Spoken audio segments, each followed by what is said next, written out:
Hello everyone, welcome. Today in this video I will discuss laws of refraction of class 10 physics.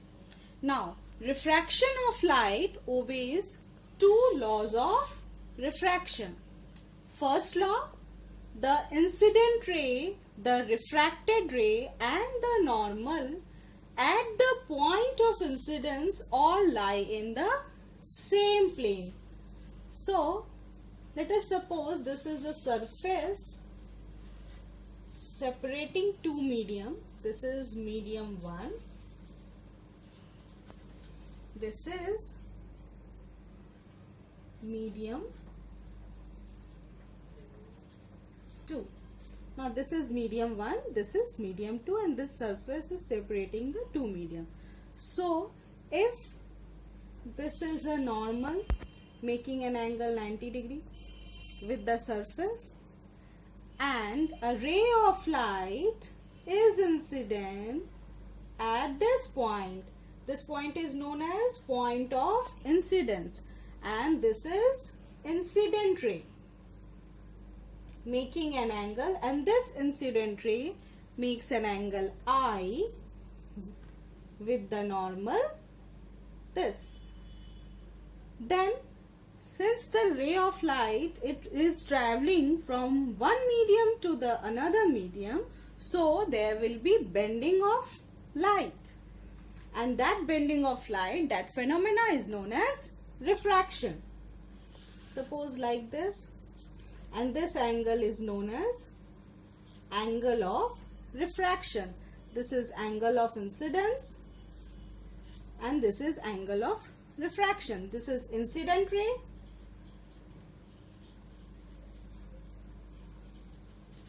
this is refracted ray,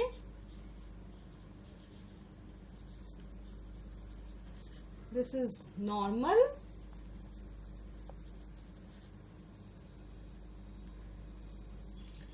now first law of refraction states that the incident ray, refracted ray and the normal at the point of incidence all lie in the same plane. What does it mean? This means that all these three will lie in one plane. Suppose this is an xy axis, this is x axis, this is y axis, then this plane is a xy plane. So all these three, incident ray, refracted ray and normal, will lie in the same plane, in a single plane. This plane represents xy plane. So in a single plane all these three will lie. This is the first law of refraction, and this is the same law which is the second law of reflection. Second law of reflection states that the incident ray, reflected ray and the normal all lie in the same plane. So it is same as the second law of reflection.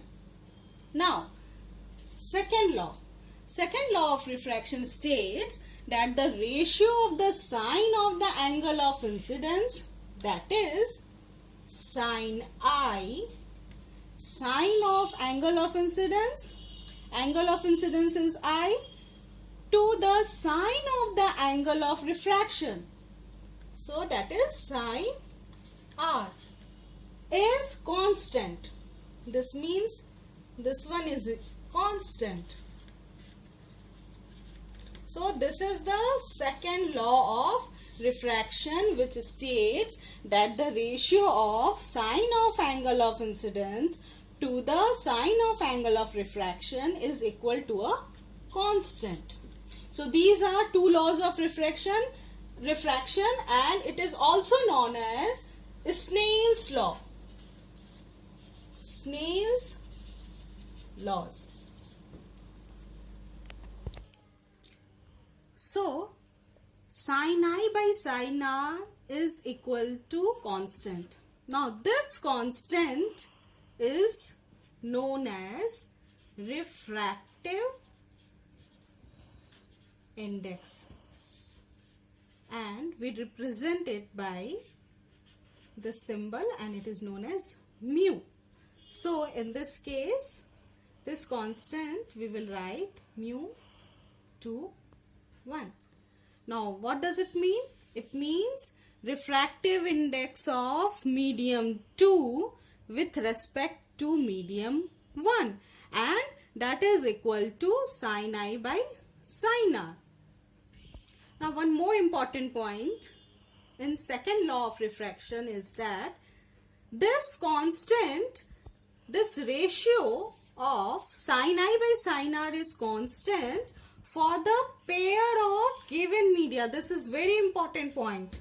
It should be noted that for a given pair of media, suppose if we consider medium 1 as air and medium 2 as water, then for this two pair of medium, the ratio of this sin I by sin R is constant. Means if we change angle of incidence I or we change angle of refraction R, but the ratio will be always constant for this given pair. If we change this pair of medium, suppose in place of air, if we in place of water, suppose if we write glass, then if for this changed pair, the sin I and by sin R will be constant. But for air and glass, air to glass, the ratio will be constant. Ratio is constant, but will be different from air to water.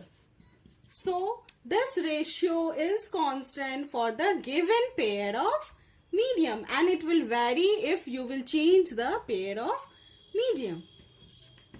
One more thing, this refractive index is a very important term, and this refractive index tells the extent to which the light ray, the path of the light ray changes, or we can say the extent of bending of light when light travels from one medium to another. From one medium to another, if light travels, there is bending of light. So this extent of bending of light or change in the direction of the path of light, this we can know by this term refractive index, and it varies for different mediums.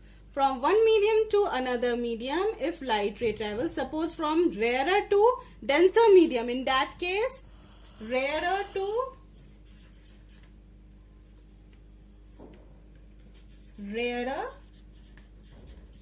denser medium. In that case, what happens? The speed of light changes and it decreases. It slows down. And then what happens? The light ray, the bending of light is towards the normal. So when light travels from one medium to another medium, this refractive index tells us what is the extent to which the light bends towards the normal. Now, refractive index. Now we know, children, light travels faster in air or vacuum than in any other transparent medium. So we can define this refractive index of a medium with respect to air or vacuum. So that refractive index of a medium with respect to air or vacuum is equal to the ratio of the speed of light in vacuum to the speed of light in that medium. That is, mu is equal to C by V. C represents speed of light in vacuum and V represents speed of light in the medium for which we are finding the refractive index. So in this way we can define refractive index with respect to air or vacuum, as it is equal to the ratio of the speed of light in vacuum to the speed of light in that medium. Suppose if there is two medium 1 and medium 2, then in that case how we will define refractive index? In that case we can write refractive index of medium 2 with respect to medium 1 is equal to the speed of light in medium 1 by speed of light in medium 2, and we can write like this. Now this mu, this refractive index is refractive index of medium 2 with respect to 1, which is equal to V1 by V2, where V1 represents speed of light in medium 1 and V2 represents speed of light in medium 2. Now children, you know that the refractive index, when we are considering it, we are finding it with respect to vacuum. In that case, this is the formula. So using this formula, we can find out V, that is speed of light in the medium, is equal to C by mu. So if we put this out here, what you will get? In place of V1, we can write, using this formula, what we can write? C by mu1. And using this formula, in this case, when velocity is V2, we can write mu2. This one will be equal to mu2 by mu1. So we can say that when we have to find out refractive index of medium 2 with respect to 1, then that is equal to the ratio of refractive index of medium 2 divided refractive index of medium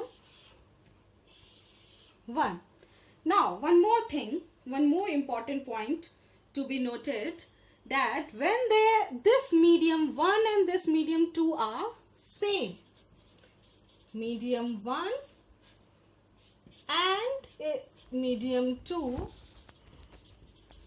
both are same, then in that case there will be no change in the path of light when it travels from one medium to second medium, and the speed of light will be also same in this medium 1 and in this medium 2. So there will be no bending of light. So when we can say in this way that conditions in which when a ray of light travels from one medium to another medium, the ray of light remains undeviated. What are the conditions, children? First condition, that angle of incidence is 0.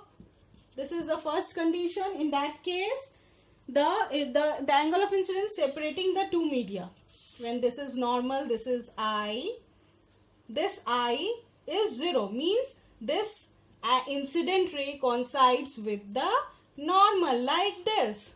In this case, I is 0.